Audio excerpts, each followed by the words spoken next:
Assalamu alaikum. Welcome to New Wave Global. I'm Rabia Mehmood. New Wave is an independent news site which looks at the world through a South Asian lens and relies heavily on your support and feedback. Please do subscribe, like, comment, and also engage with our work. There has been over a week of violent unrest in the UK, with the far right targeting the Asian, South Asian, and communities of African origin, predominantly Muslims. These riots began with a disinformation campaign, but there is definitely more to all this. To speak about this, we have Suddaf Chaudry with us, who is an investigative journalist and documentary filmmaker.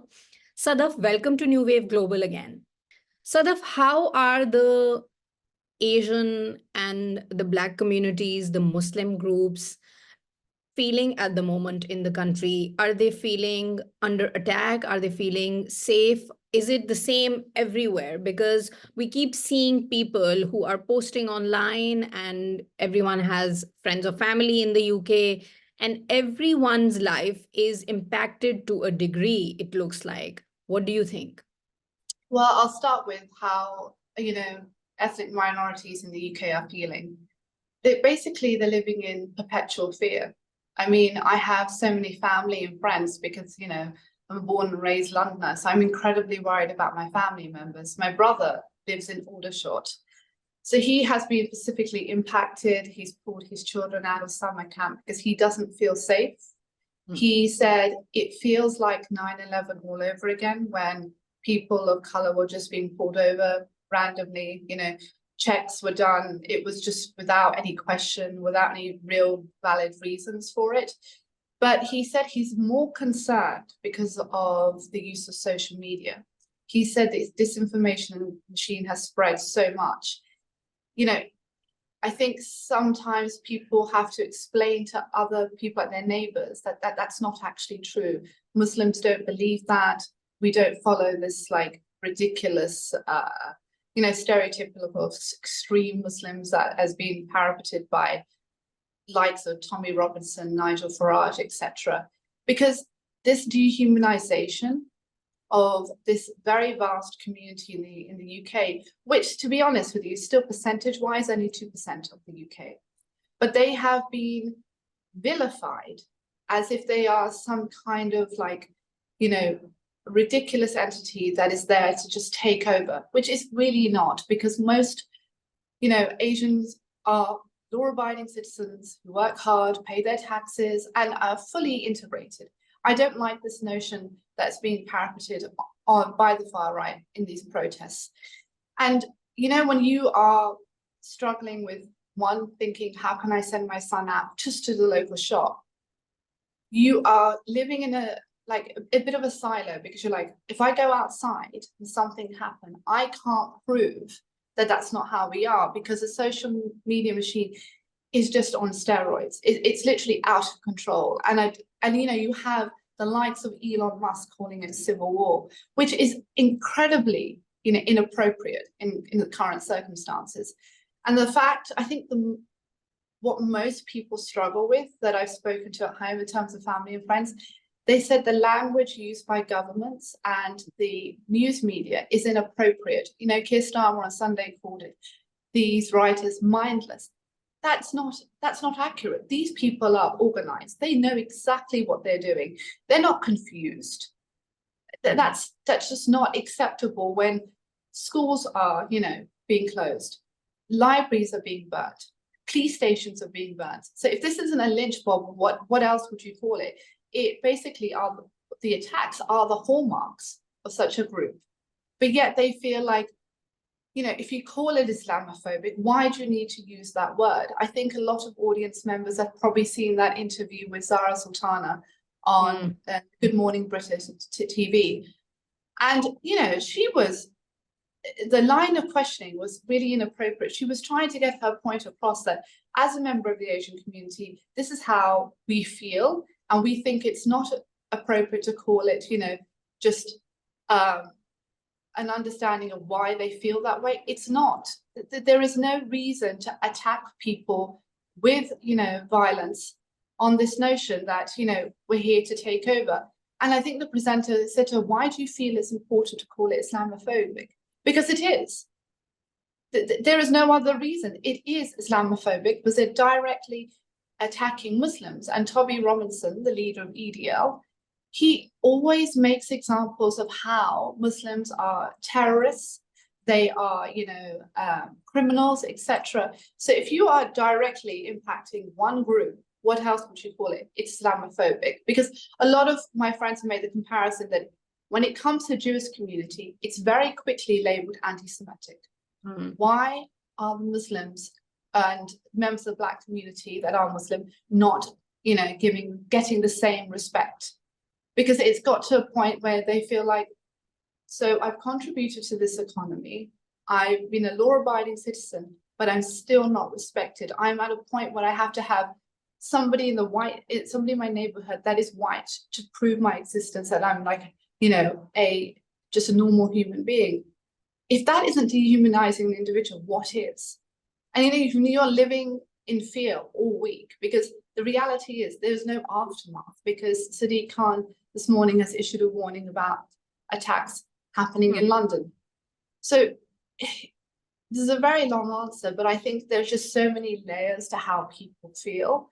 But my mum, who participated in protests they arrived in the early 60s and 70s, she said, before we would gather as a community, you did feel scared and concerned, but it didn't last very long because we didn't have this sheer force of the social media machine that is spreading disinformation on such a scale that it cannot be controlled. And if you have the owners of these social media companies agreeing with this very aggressive sentiment, what can you possibly do? She has reached out to local community members to understand, like, how should we, do our activities in the week? And everybody has said to her, it's best to stay home. She was telling me that in central London, I think this was my sister actually, a woman that was wearing a headscarf. Her headscarf was just pulled. And the reality is actually women of color wearing a headscarf are attacked far more than their male counterparts. And if you have to be concerned by traveling to work that this could happen, you would never think that we would get to this stage given the time that we live in.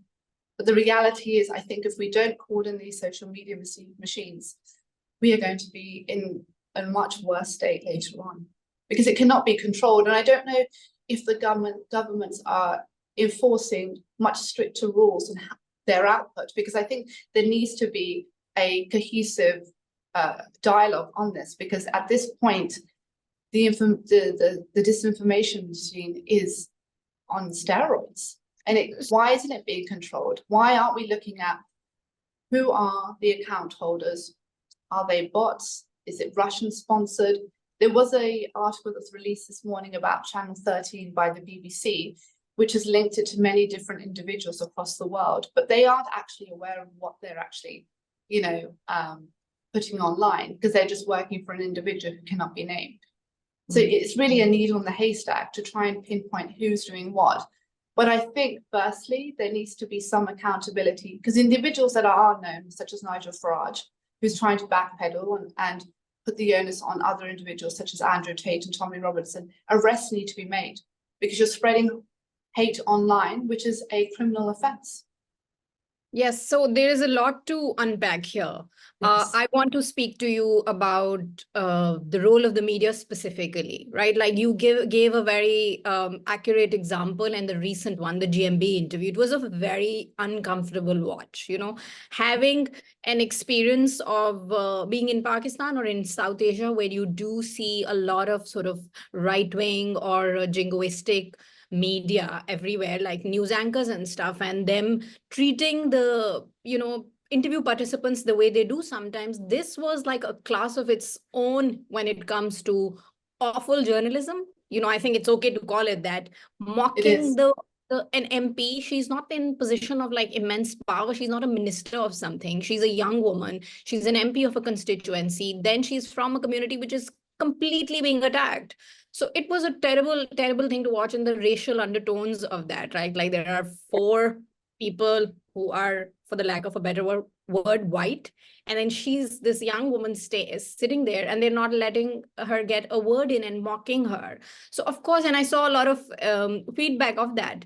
But other than that, there has been coverage of the riots in which you have mentioned the lynch mob thing, and that's something which has like come up, like just identify a crime as what it is. And I think journalists can, it's not editorializing if you call like an Yes. attempted pogrom, or call a lynch mob a lynch mob. Consider, they look eerily familiar to some of the blasphemy lynch mobs that I've seen in Pakistan, or the kind I've seen in India or Sri Lanka. So there's a similarity, a lot of young people there, the way they're targeting businesses, wanting to set up a hotel on fire with asylum seekers.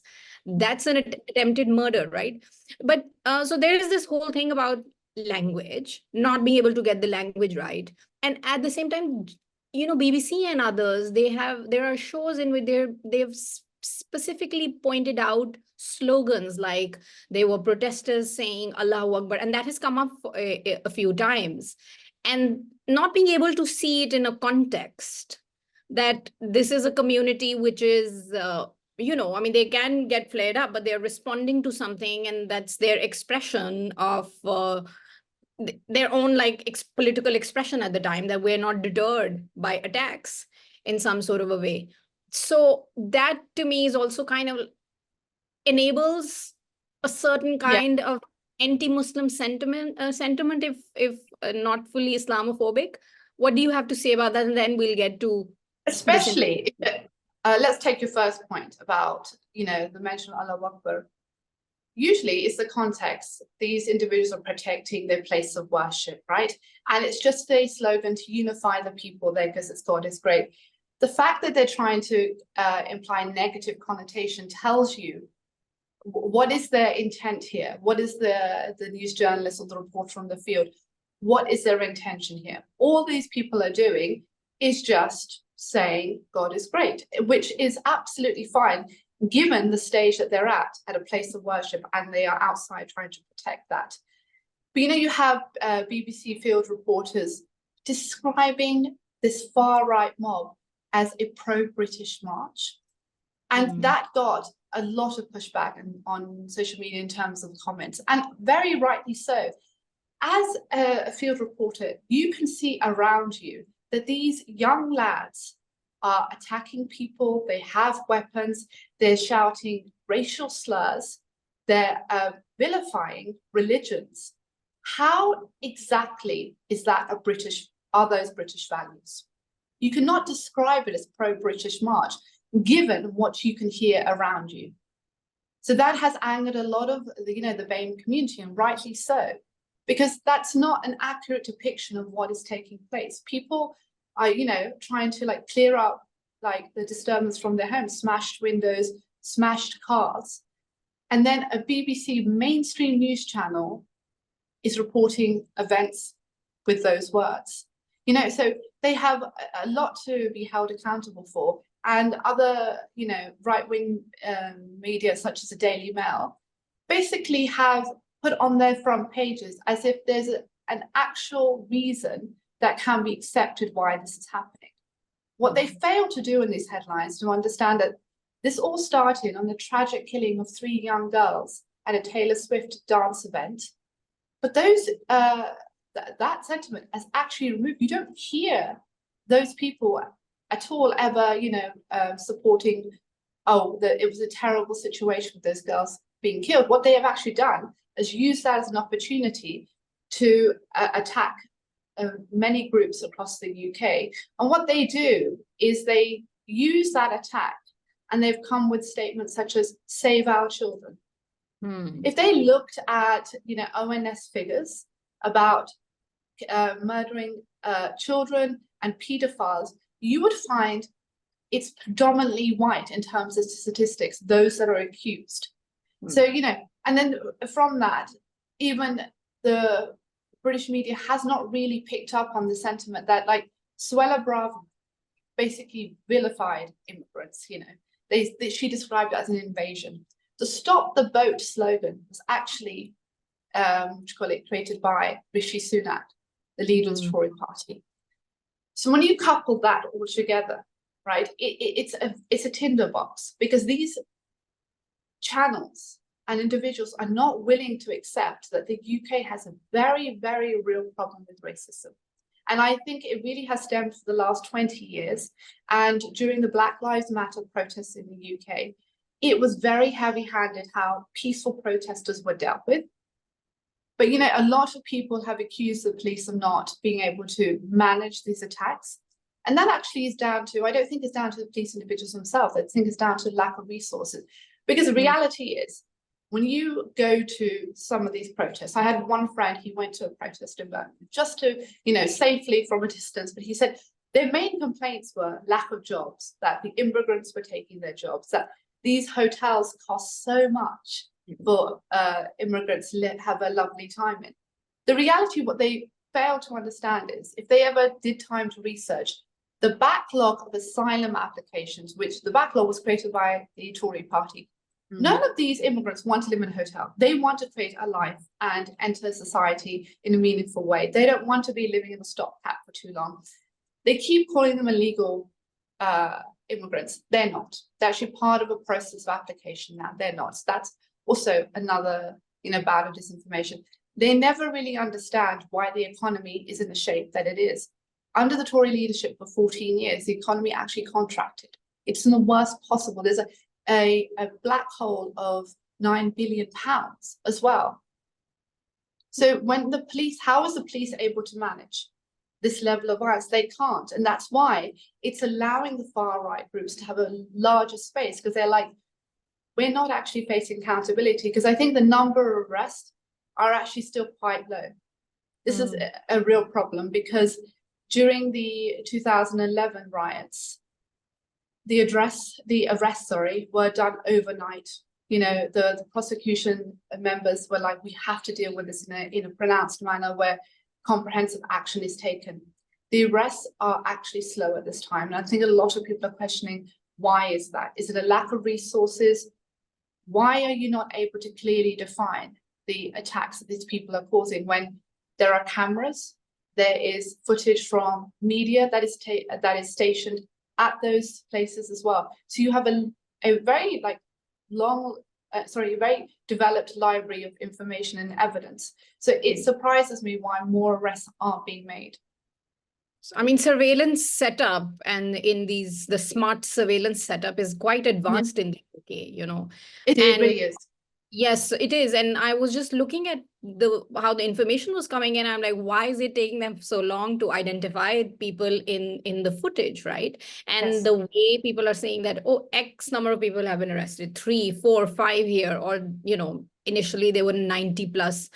And there's so one wonders, okay, is this because it's a developing situation? Are the police not sort of, do they not have the capacity, or did they not imagine? Or is it just something that it's still what we in Pakistan called hamare log, like it's still our people. So the response, you know, using that reference, it's not that quick. So getting back to the social media a bit again, I did see just a news interview with the chief of prosecution in Wales and England. And he was saying that we will arrest people even for a retweet, right, of hate comments. And of course, it doesn't come across as swift and strong, because it's also coming, the interview is, I think it's a bit late to say this, because it's been quite a few days of, like, if you think of the, you know, the incident of that unfortunate incident of the 3 girls being killed, which was clarified within like 24 hours that boy was not a Rwandan asylum seeker or Muslim. Yes. And so it's been quite a few days, but then there was a lot of commentary by people who are anti-racism campaigners that, okay, what is going to be the process for this, right? Because where's the transparency? And people are still have this fear that this is going to target not those who are mainly responsible, but those who are just online and are not very familiar with this thing, and they could be people of other ethnicities. So it is a first step. What do you have to say about all this? And yeah, I mean, is there a trust there, or is there still a trust deficit when it comes to the use of any kind of counterterrorism? It's not, they haven't called it terrorism yet, have they? I'm saying it's counterterrorism. No, it took them a long time to describe the events as Islamophobic in themselves. It took, I think, in a Channel 4 interview, a Labour MP finally from Birmingham to call it. That's what it is. But I think there's a huge distrust between law enforcement and members of the public. You know, that which has been developing for a long time in terms of, you know, the conditions and the process of arrests.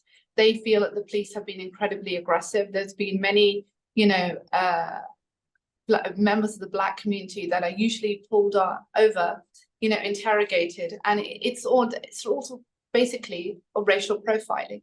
You know, when you have, you know, a long list of terrible accusations against the police, you know, how do you trust that they will able to manage such a horrible event? You can't.